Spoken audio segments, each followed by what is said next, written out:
Perbankan di Indonesia sudah mulai berkembang ya. Di kampus kita aja banyak mitra bank baik dari swasta ataupun non-swasta. Tahu nggak sih, minggu lalu di Bank Y ada kasus kecurangan yang dilakukan oleh divisi IT-nya loh.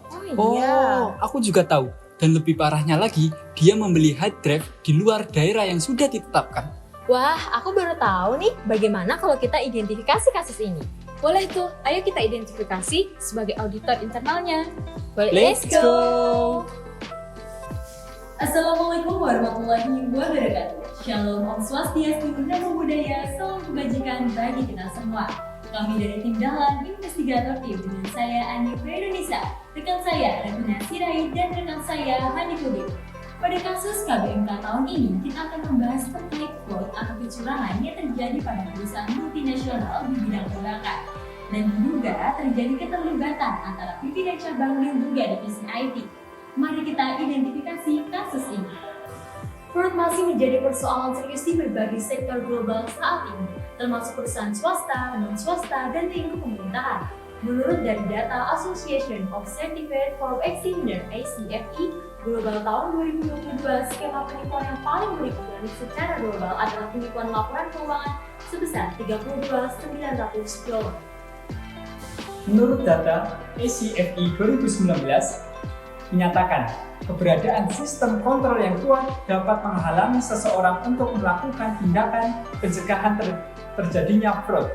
Salah satu caranya adalah dengan adanya Departemen Audit Internal dalam perusahaan.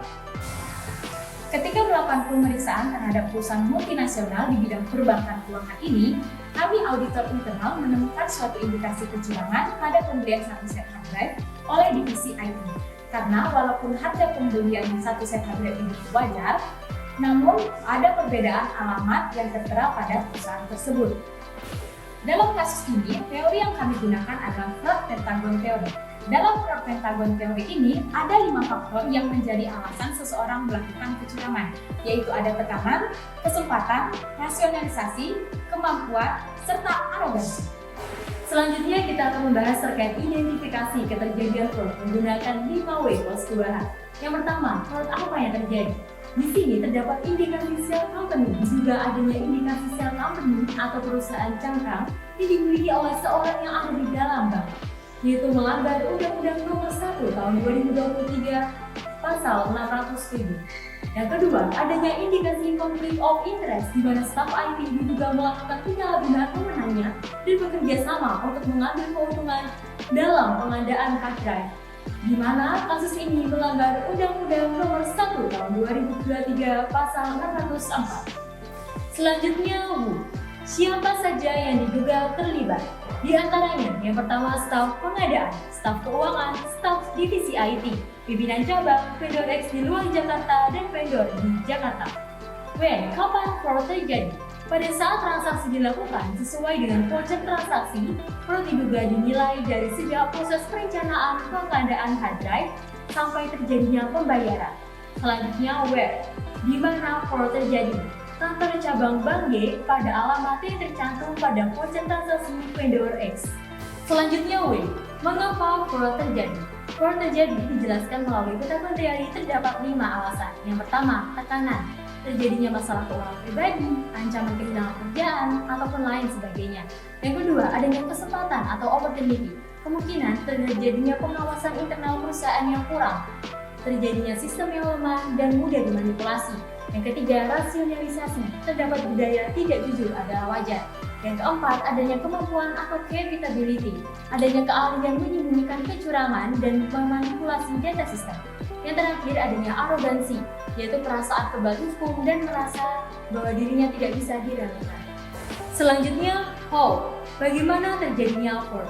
Pelaku melakukan fraud atau kecurangan dengan memiliki hard drive di luar vendor yang sudah disertifikasi oleh perusahaan.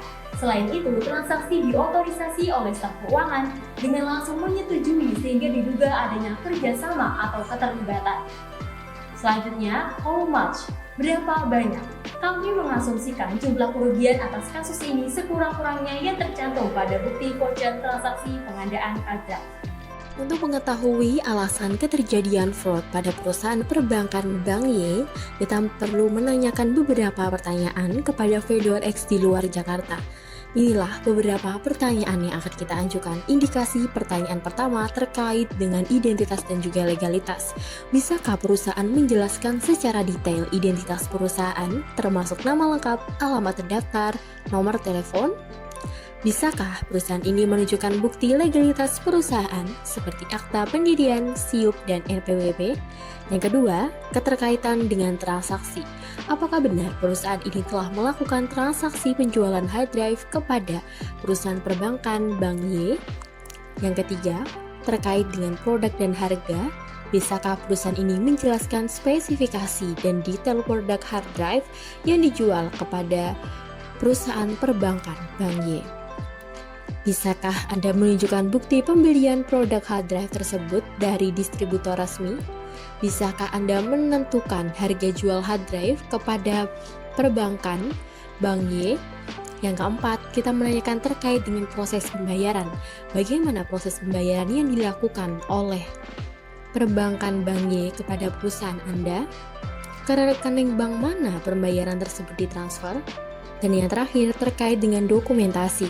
Bisakah Anda menunjukkan dokumen-dokumen terkait transaksi seperti faktur penjualan, surat jalan, dan beberapa bukti penerimaan barang? Ada beberapa teknik yang kami gunakan untuk mengidentifikasi penyalahgunaan aset, yaitu analytical review melibatkan perbandingan kualitas hard drive yang dibeli di luar Jakarta dengan di dalam Jakarta. Kemudian statistical sampling dengan mengambil sampel voucher pembelian untuk melakukan penyesuaian alamat vendor serta melakukan konfirmasi kepada vendor. Kemudian outsider complaints dengan konfirmasi kepada perusahaan multinasional apakah mereka memiliki vendor di luar area residensial tersebut, serta site visit observation melakukan kunjungan langsung pada alamat vendor yang tertera pada transaksi pembelian tersebut. Ada beberapa langkah untuk mendeteksi kecurangan yang dilakukan oleh divisi IT. Yang pertama, indeksi dokumen transaksi. Yang kedua, melakukan wawancara kepada pihak yang diduga terlibat. Yang ketiga, konfirmasi kepada vendor fiktif di luar Jakarta dan vendor sebenarnya di dalam Jakarta. Dan yang terakhir adalah pemeriksaan bukti pendukung. Hipotesis dari kasus ini, yang pertama, terdapat ketidaksesuaian spesifikasi perusahaan dengan realisasi. Dua, kurangnya pengawasan terhadap proses pengadaan barang. Yang ketiga, kecurangan terstruktur, teridentifikasi dari pihak yang memiliki otoritas. Dan yang terakhir adalah pelanggaran etika profesi. Selanjutnya, program audit yang akan kita lakukan, yang pertama ada perencanaan, yang kedua pengendalian internal, yang ketiga pengumpulan bukti audit, yang keempat wawancara pihak terkait, dan yang terakhir analisis data dan pengambilan keputusan. Berdasarkan analisis yang telah kami lakukan sebelumnya, dapat disimpulkan bahwa ada kecurangan dalam perusahaan perbankan ini. Dengan indikasi awal terjadinya kecurangan, muncul dari perbedaan alamat vendor yang tidak sesuai. Ini diperkuat dengan konsep North Pentagon Theory.